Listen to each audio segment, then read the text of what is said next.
the green. And today, we are talking about Matisse Thybulle. Yes, that is right. Now, I know Matisse Thybulle has been one of the more not controversial, but like one of the more talked about players on the Sixers, whether the Sixers are going to re-sign him or whether they'll let him walk in free agency, or I don't know. I think he's a restricted free agent next year, so this maybe the Sixers will match the deal if he goes to another team. I don't know, but I'm here to say why the Sixers should actually end up trading Matisse Thybulle.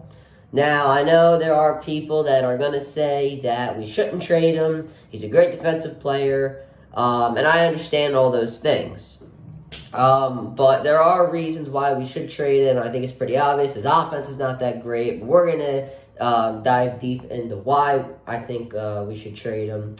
So yeah, we're going to talk about that. But before we talk about that, guys, make sure you subscribe with post notifications on. Go subscribe to my brother, Leading the Great Vlogs. Also, make sure you follow me on Twitch at Round the Great Podcast. Let's get it right into it. Okay, as I said, his defense is incredible. There's nothing to take away from his defense. Last season, averaged 1 block and 1.6 steals per game. His ability to stick on the defender when they beat him to the basket and able to block it from behind like a LeBron, that's just absolutely beautiful. He does that really good. His defensive IQ, his ability to swat the ball away from inbounds passes and able to read a play, beautiful. His ability to steal the ball and take the ball down the court for a dunk, beautiful, second to none. Absolutely, I don't think I see anybody do it better in the NBA. But notice how I only say defense. His offense is absolutely terrible.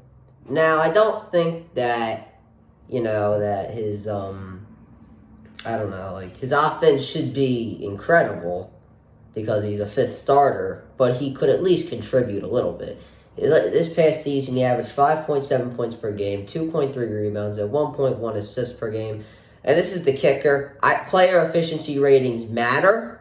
And if your player efficiency rating is 11.22, every single one of those statistical categories rank 150 plus in the NBA.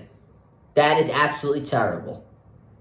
That just can't happen. If you are a starter, you can't have every single statistical category rank in the 150s plus. Anyway, his cuts to the basket without the ball are pretty good. But the problem is the Sixers, now that Embiid has become more of a dominant player and they're putting defenses just to guard him, there's going to be more zone defenses, which means somebody has to deliver a picture-perfect pass for him to score the ball in that way. So that's not going to happen every time. I'm just looking at my notes. Yada, yada, yada.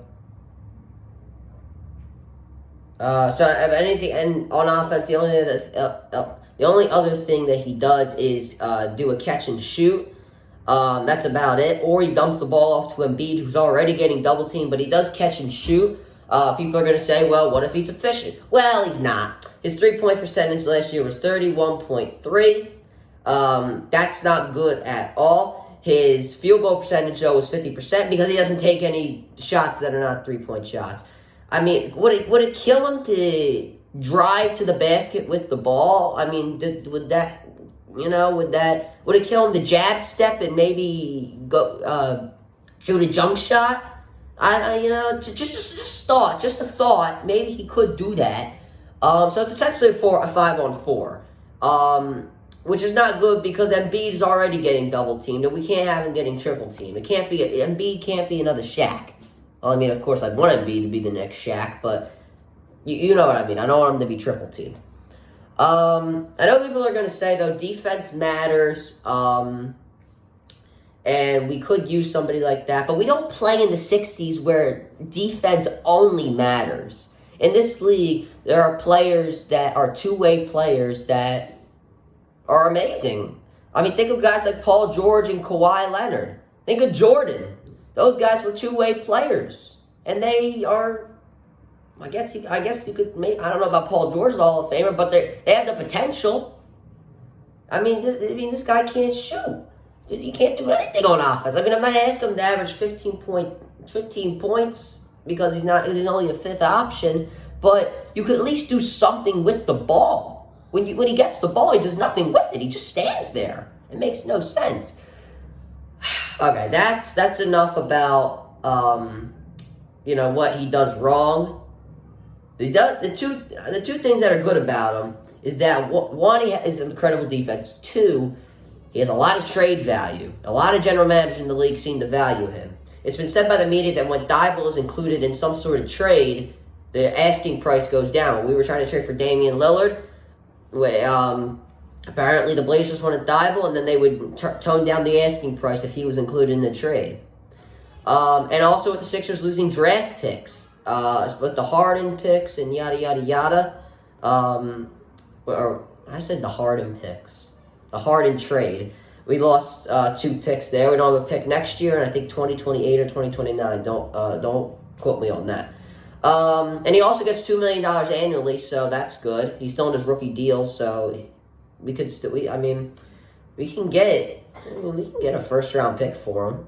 We can get a half-decent role player. We can get 2 half-decent role players and maybe a second-rounder. I don't know. I would take it like 2 half-decent role players because we could definitely use some more on the bench. I don't think DeAnthony Melton is going to cut it. I don't have any faith in him whatsoever. And we could. I'll take a pick at this point. I know if we get 2 role players, we're not going to get a first-round pick. But I'll take a second-round pick if we can get 2 role players for him. I don't know who we would trade him to. Maybe a team that has terrible defense.